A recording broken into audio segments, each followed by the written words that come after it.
आइए बच्चों, आज हम लोग क्लास 10th के चैप्टर 1 के संसाधन से संबंधित बातों को और आगे बढ़ाते हैं। इस भाग में हम लोगों ने अभी तक देखा है संसाधन क्या है, संसाधन के प्रकार, संसाधन के उपयोग एवं उपयोग से उत्पन्न होने वाली समस्याएं और संसाधन के नियोजन के बारे में। आज हम लोग संसाधन के भारत में नियोजन, संसाधन संरक्षण और भूमि संसाधन को आगे देखते हैं। तो हम लोगों ने अभी तक यह देखा कि संसाधन नियोजन का अर्थ है विवेकपूर्ण संसाधनों का उपयोग करना, यानी कुशलतापूर्वक उपयोग करना। तो भारत में भी इसकी अति आवश्यकता है। और क्यों है?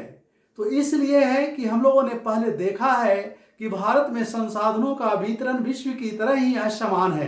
कहीं अधिक है, कहीं नहीं है, कहीं कोई संसाधन अधिक है, कहीं कोई संसाधन की कमी है। जैसे उदाहरण के रूप में हम लोगों ने कोयला, सौर ऊर्जा, जल ऊर्जा आदि को देखा था और क्षेत्र के हिसाब से झारखंड, मध्य प्रदेश को कोयला में धनी देख रहे थे, तो अरुणाचल प्रदेश को जल संसाधन में देख रहे थे। उसी तरह से लद्दाख को संसाधन विहीन देख रहे थे और वहां सांस्कृतिक संसाधनों की प्रचुरता देख रहे थे। तो आज हम लोग भारत में संसाधन नियोजन को देखते हैं कि भारत में किस प्रकार से संसाधन नियोजन की आवश्यकता है। तो यहाँ हम लोग देख रहे हैं भारत में संसाधन नियोजन यानी रिसोर्स प्लानिंग बहुत जरूरी है अगर हम एक सतत विकास की दिशा में आगे बढ़ना चाहते हैं। तो भारत में कैसे कर सकते हैं? तो भारत में संसाधनों के नियोजन को करने के लिए इन तरीकों को अपना सकते हैं। जैसे देश के विभिन्न भागों में संसाधन की खोज करना। देश के विभिन्न भागों में संसाधन की खोज करने का अर्थ है कि संसाधनों का सर्वेक्षण करना, संसाधनों का सर्वेक्षण के आधार पर उसका मानचित्रण करना। मानचित्रण का तात्पर्य है कि किस क्षेत्र में कौन सा खनिज अधिक है, कहाँ नहीं है, उसको मानचित्र पर उतारना। उसके बाद उससे उसके भंडार का पता चलेगा और भंडार के साथ साथ संसाधनों की गुणवत्ता का भी अनुमान लगाना कि कौन से संसाधन अगर कहीं संचित है, भंडारित हैं, तो उसमें कितनी गुणवत्ता है। अगर कोयला है तो किस प्रकार का कोयला है। जैसे कि हम लोग पहले देखे हैं कि कोयले के कई प्रकार होते हैं। उसी तरह से लौह अयस्क है तो किस प्रकार का लौह अयस्क है। उसी तरह से अगर तांबा है तो तांबा की मात्रा कितना है खनिज में। तो इस तरह से संसाधनों के पहले सर्वेक्षण करना, फिर मानचित्रण करना, भंडारण का पता लगाना और उसके बाद उसकी गुणवत्ता का पता लगाना। इस तरह से हम एक खोज कर सूची बना सकते हैं। तो सबसे पहले खोज करेंगे, उसके बाद उसका लिस्टिंग करेंगे, सूची बनाएंगे, खोज के संदर्भ में इतने कार्यों को करेंगे और तब संसाधन विकास योजना को लागू करेंगे। उसके आधार पर यह हमें पता चलेगा कि किस क्षेत्र में किस तरह की योजनाएं लागू करने की जरूरत है, कहाँ कौन से संसाधन अधिक हैं, उसके आधार पर वहाँ की योजना अलग होगी। जहाँ संसाधन की कमी है वहाँ की अलग योजना बनेगी। और जब योजना को लागू करेंगे तो योजना को लागू करने के लिए एक प्रौद्योगिकी, टेक्नोलॉजी का एक स्ट्रक्चर होना चाहिए, प्रौद्योगिकी ढांचा होना चाहिए। कौशल विकास यानी प्रत्येक संसाधन के लिए कौशल विकास उसके स्तर से होना चाहिए। और साथ में राष्ट्रीय विकास योजना, भारत में राष्ट्रीय विकास योजना प्रारंभ से लेकर स्वतंत्रता के बाद से लेकर कुछ वर्षों तक, कुछ वर्ष पहले तक पंचवर्षीय योजना के रूप में होता रहा है। तो राष्ट्रीय विकास योजना और संसाधन विकास योजना कैसे लागू बना रहे हैं? तो इन तरीकों से बना रहे हैं। तो राष्ट्रीय विकास योजना और संसाधन विकास योजना में एक समन्वय स्थापित कर हम संसाधन नियोजन को लागू कर सकते हैं, संसाधन नियोजन को लागू कर सकते हैं।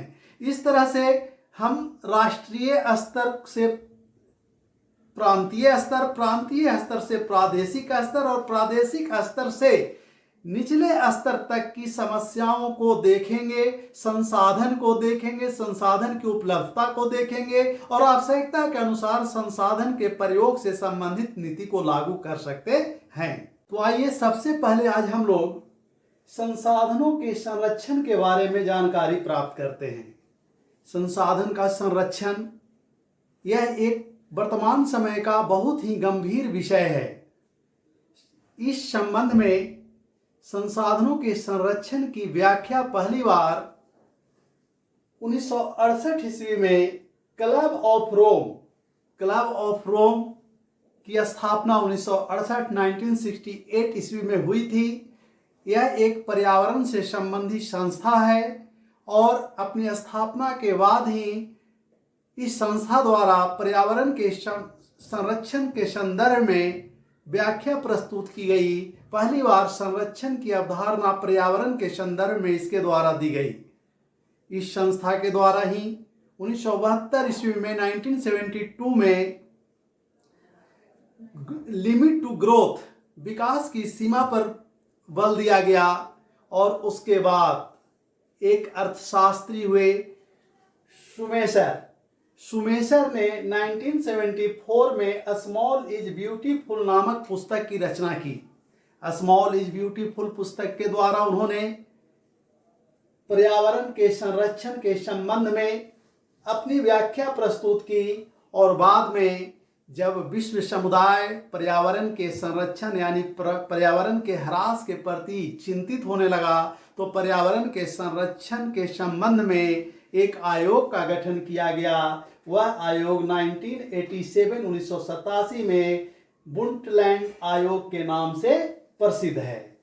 बुंटलैंड आयोग ने अपनी रिपोर्ट प्रस्तुत की और वह रिपोर्ट एक पुस्तक के रूप में बाद में सामने आया जिसका नाम है हमारी साझी भविष्य आवर कॉमन फ्यूचर। और इसी आयोग की रिपोर्ट में पहली बार, जिसकी व्याख्या हम लोग कल कर चुके हैं, सतत पोषणीय विकास सस्टेनेबल डेवलपमेंट की बात आई थी। इस रिपोर्ट में पहली बार यह सतत पोषणीय विकास के बारे में बताया गया जो मूर्त रूप 1992 में 1992 में पृथ्वी अर्थ सम्मेलन में लिया। इस रिपोर्ट में वैश्विक स्तर पर संसाधनों के संरक्षण को आधार प्रदान किया गया और इसी रिपोर्ट में संसाधन संरक्षण के लिए सतत विकास की अवधारणा लाई गई। इस तरह से विश्व स्तर पर 1968 में संसाधनों के संरक्षण से संबंधित बात प्रारंभ हुई और 1992 आते आते 92 आते आते यह अपना मूर्त रूप ग्रहण कर लिया। तो आइए अब हम लोग भारत में संसाधन के नियोजन के बाद कुछ प्रमुख संसाधनों की चर्चा करते हैं। हम लोगों को इस पाठ में भूमि संसाधन के बारे में पढ़ना है और इसके बाद आगे के अध्याय में भी जल संसाधन, वनस्पति एवं वन्य जीव संसाधन, ऊर्जा संसाधन आदि की चर्चा करनी है। तो आइए भूमि संसाधन को पढ़ते हैं क्योंकि यह एक महत्वपूर्ण संसाधन है। महत्वपूर्ण क्यों है? यह एक महत्वपूर्ण संसाधन है तो क्यों है? तो इसलिए है कि इस पर हम लोगों का मानव जीव जंतु सबका निवास स्थान होता है। भूमि पर भी हम लोग निवास करते हैं।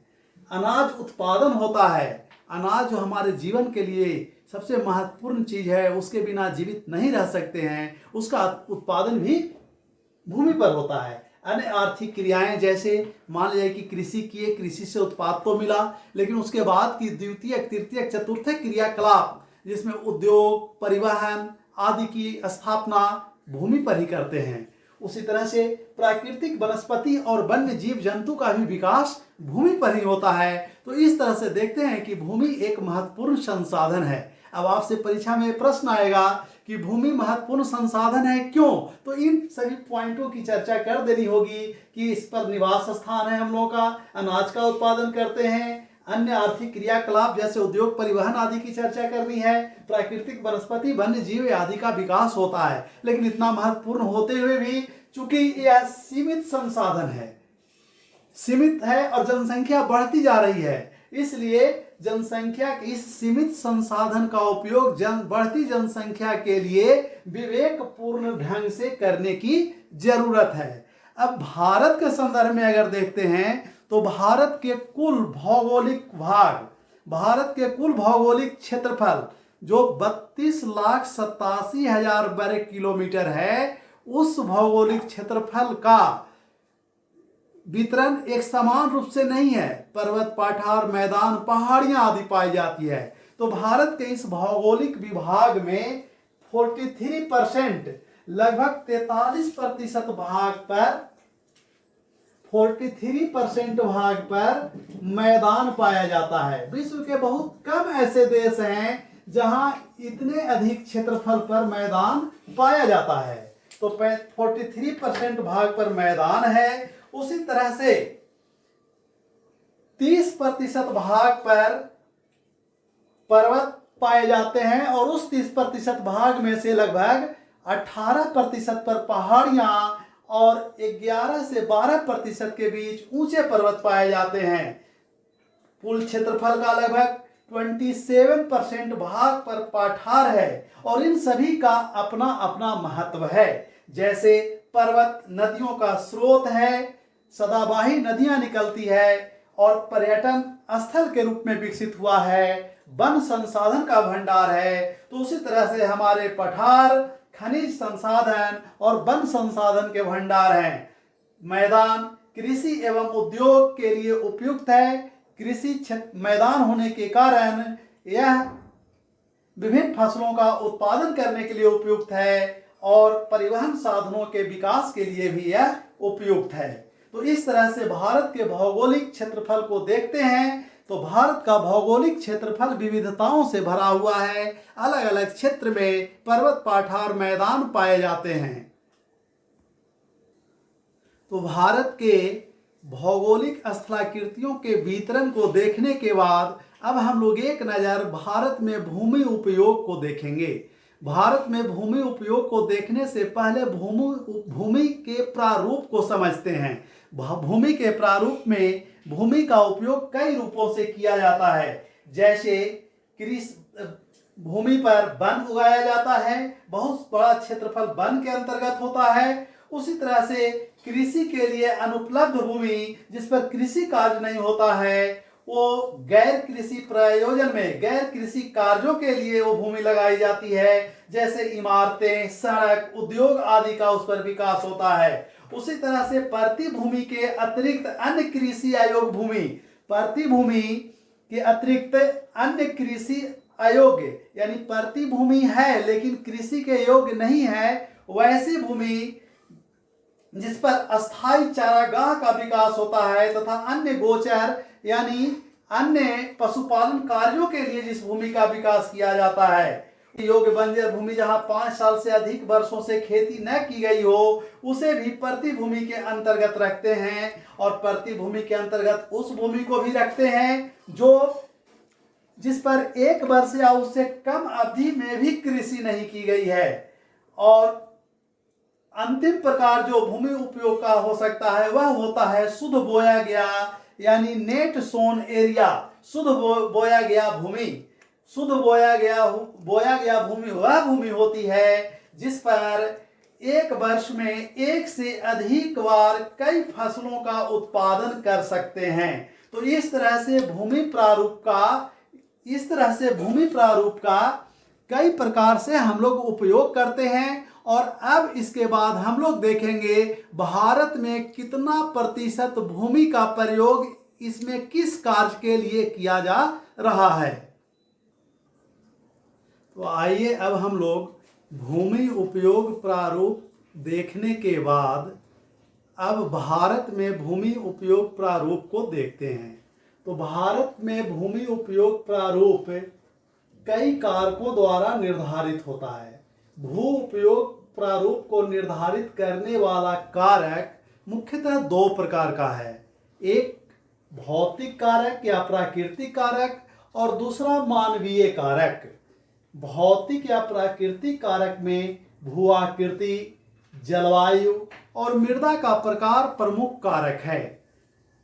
भू आकृति का तात्पर्य है कि वह क्षेत्र समतल है, मैदान है, तो वहाँ कृषि कार्य का अधिक विकास होगा। अगर पर्वतीय पहाड़ी क्षेत्र है तब वहाँ पर्यटन का विकास हो सकता है या वहाँ जो संसाधन उपलब्ध होंगे जैसे वन उपलब्ध हो सकता है, खनिज पदार्थ उपलब्ध हो सकता है, तो उसके आधार पर उस प्रकार की क्रियाकलाप वहाँ विकसित हो सकती है। उसी तरह से मृदा का प्रकार भी भू उपयोग के प्रारूप को निर्धारित करने में महत्वपूर्ण भूमिका निभाती है। जैसे मान लिया जाए कि अगर जलोढ़ मृदा है, काली मृदा है, तो यह उपजाऊ मृदा होती है, और उपजाऊ होती है तो कृषि कार्य यहाँ अधिक होगा। जैसे भारत के संदर्भ में देखते हैं तो गंगा का मैदान में जलोढ़ मृदा होने के कारण फसल का उत्पादन अधिक होता है, वहाँ जल संसाधन भी उपलब्ध है, सिंचाई की सुविधा भी उपलब्ध है। उसी तरह से अगर महाराष्ट्र क्षेत्र में देखते हैं तो काली मृदा उपलब्ध होने के कारण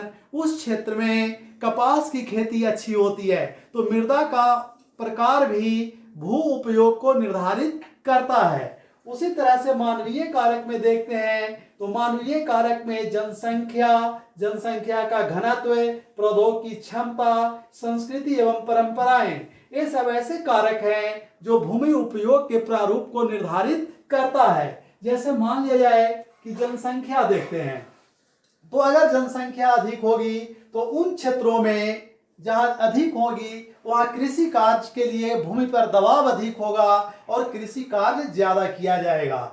घनत्व भी, अगर जनसंख्या का घनत्व अधिक होगा तो नजदीक नजदीक घर का निर्माण होगा, ऊंची ऊंची इमारतें बन सकती है, बड़े नगर का विकास हो सकता है। उसी तरह से प्रौद्योगिकी क्षमता जिस क्षेत्र में अधिक विकसित होगी वहां उद्योग की स्थापना होगी। इस तरह से मानवीय कारक, जनसंख्या, घनत्व, प्रौद्योगिकी क्षमता, संस्कृति एवं परंपराएं जो ग्रामीण क्षेत्र हैं वहां ये ज्यादा मजबूत रूप से पाई जाती है।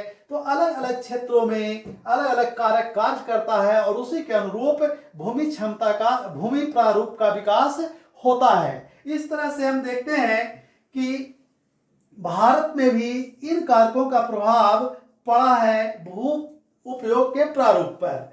अब आपके सामने दो वृत्त चित्र है जिसमें भारत के भूमि प्रारूप को प्रदर्शित किया गया है। भारत का कुल क्षेत्रफल 32,87,000 वर्ग किलोमीटर है। उसके लगभग 93% भूभाग का भूमि प्रारूप का आंकड़ा उपलब्ध है।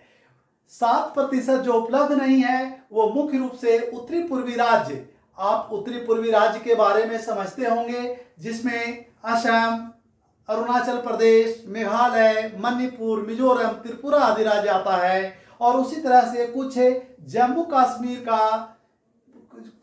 कश्मीर के भूभाग का भू प्रारूप का आंकड़ा उपलब्ध नहीं है। अतः ये जो आप वृत्त चित्र देख रहे हैं आपके सामने है, इसमें लगभग 93% भूभाग का भू प्रारूप का आंकड़ा उपलब्ध है। इसमें पहले वृत्त चित्र में 1960-61 के भू प्रारूप को दिखाया गया है, जबकि दूसरे वृत्त चित्र में 2014-15 के भू प्रारूप उपयोग को दिखाया गया है। अर्थात लगभग 50 से 55 वर्षों का अंतर दिखाया गया है कि 50 से 55 वर्षों के बीच भारत के भूमि उपयोग प्रारूप में क्या कोई परिवर्तन आया है या नहीं है। तो इसमें देखने से ये पता चलता है कि 1960-61 ईस्वी में लगभग शुद्ध बोया गया क्षेत्र के अंतर्गत 46.26% अर्थात 46.26%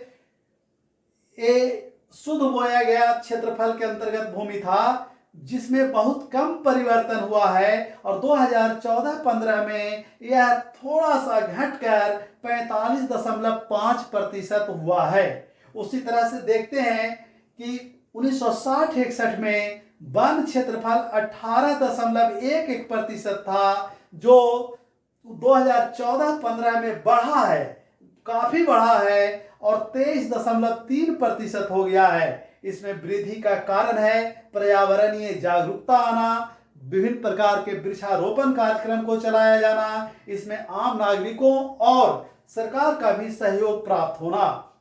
उसी तरह से अस्थायी चारागाह जो 4.71% भूभाग पर था, वह घटकर 3.3% भूभाग पर हो गया है। अर्थात अस्थायी चारागाह के क्षेत्रफल में कमी हुई है। इसका कारण है कि बढ़ती जनसंख्या के कारण भवन और निवास के क्षेत्रफल में वृद्धि हुई है और अन्य क्षेत्रों में जो कमी दिखाई दे रही है उसका एक प्रमुख कारण है।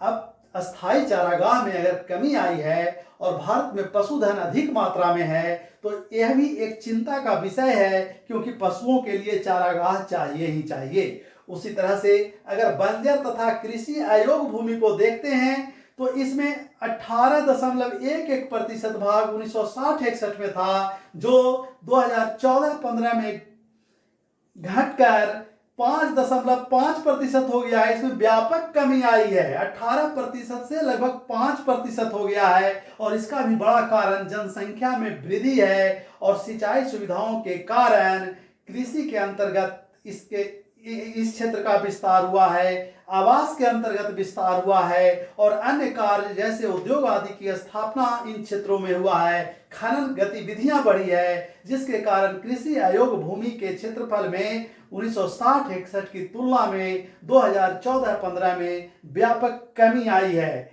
तो इस तरह से देखते हैं कि कुछ क्षेत्रों में भूमि उपयोग में लगभग अस्थिरता है, जबकि कुछ क्षेत्रों में या तो वृद्धि हुई है या कमी आई है।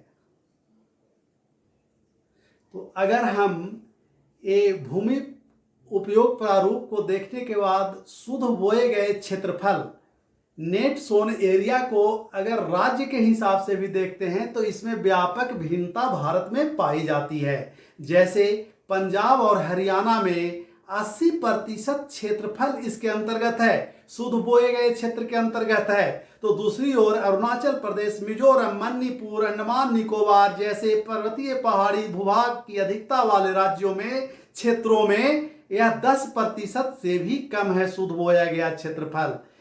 अगर पंजाब हरियाणा में अधिक है तो इसका एक कारण तो मैदानी क्षेत्र होना है, दूसरा जल की उपलब्धता भी इन क्षेत्रों में है और एक सबसे बड़ा कारण इन क्षेत्रों में हरित क्रांति का आना है। आप लोगों ने हरित क्रांति, ग्रीन रेवोल्यूशन का नाम सुना होगा। इसके द्वारा भारत में अनाज के उत्पादन में भारी वृद्धि हुई है।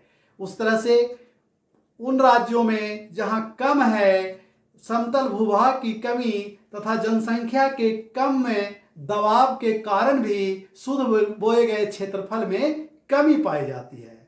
अगर वन भूमि की चर्चा करें तो वन भूमि के क्षेत्रफल में 18% से जो 23% का विस्तार देख रहे थे, उस विस्तार का कारण है कि 1952 में राष्ट्रीय नीति के बाद कई प्रकार के कार्यक्रम लागू किए गए। 1952 के राष्ट्रीय वन नीति में यह निर्धारित किया गया कि कम से कम 33% भूमि पर वन होना चाहिए, जो पर्यावरण के दृष्टिकोण से अनुकूल होता है। तो इसका भी असर पड़ा। हम लोगों ने इस वीडियो के इस भाग में संसाधनों के नियोजन, भारत में नियोजन, संसाधन के संरक्षण और एक प्रमुख संसाधन भूमि संसाधन और भूमि संसाधन के उपयोग यानी उसके प्रारूप के बारे में देखें।